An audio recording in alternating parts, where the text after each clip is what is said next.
Hello, I am Dr. Bharti Anerao, working as an assistant professor in DRB Sindhu Mahavidyalaya, Nagpur. Today, I am going to talk about the waves. So, the question is, what are waves? So, students, our lives are dominated by waves. Right now, you are listening to me, and so you are picking up the sound waves from the speakers in your computer. Since you are watching me, that's the electromagnetic waves. If you are listening to this on a Wi Fi, then you are using radio waves to pick up that signal. So the waves can transfer energy and information without a net motion of the medium through which they travel. A wave, if we define it, is a simply a disturbance. It involves some sort of vibrations, or you can call it as oscillations. What material do waves move through? The answer is medium. It is the substance that waves travel through and need to have in order to move. Now, waves are produced as a result of vibrations and classified as transverse waves and longitudinal waves. So let's look at the transverse waves. An example of that, if you were to tie a string to a tree and then just to move the string up and down, you would be creating a transverse waves.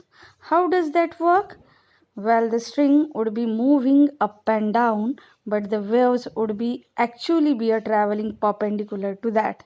Since this is the perpendicular motion, and we call that transverse waves. So in a transverse waves, the particles of the medium vibrate perpendicular to the direction of motion of waves. You can see here the oscillations are perpendicular to the direction of energy transfer. That is called as a transverse waves. These are the examples of transverse waves. The waves produced by a water ripples, light waves, wave generated on a rope and slinky, and earthquake. Now let's look at longitudinal waves. This is where the particles of medium vibrate parallel to the direction of the motion of the waves. Here you can see the oscillations are parallel to the direction of energy transfer. These longitudinal waves consist of compression and rarefaction. The compression is the crowded area having a high pressure region, and rarefaction, it is the spread out area causing the low pressure region. These are the example of longitudinal waves, sound waves, slinky, earthquake. So when a drum is struck and drum skin vibrates, which causes the air particle next to it to vibrate.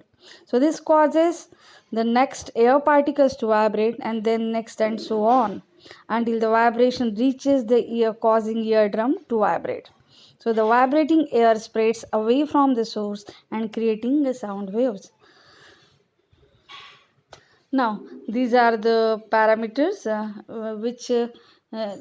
these are the few properties that you need to be understand about the waves. First is the wavelength. So you can see here the convex part of the wave is called as crest, and concave part of this wave is called as the trough portion, and the distance between two adjacent crest or a trough is called as wavelength. Wavelength is denoted by lambda, and it is measured in meter. The next parameter is amplitude. You can see here it is the maximum displacement of the wave from its mean position, that is called as amplitude. It is denoted by capital A, and it is also measured in meter.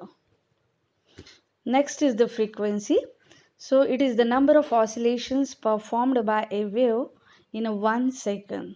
It is denoted by F, and it is measured in hertz. Then what is the time period? So it is the time taken for one complete oscillation of a wave, or you can call it as the time taken for a complete wave to pass a given point. So time period is denoted by capital T, and it is measured in second. Now what is the mathematical relation in between time period and frequency? So both the quantities are reciprocals of each other. So the mathematical equation is F equal to 1 by T. Now, wavelength, frequency, and speed of the wave described mathematically by the following equations. Equation V equal to frequency into wavelength. So, therefore, frequency equal to speed upon wavelength.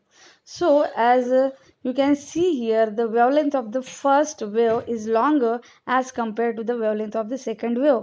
That means the frequency of the first wave will be smaller, as the frequency and wavelength which are inversely proportional to each other. Thank you.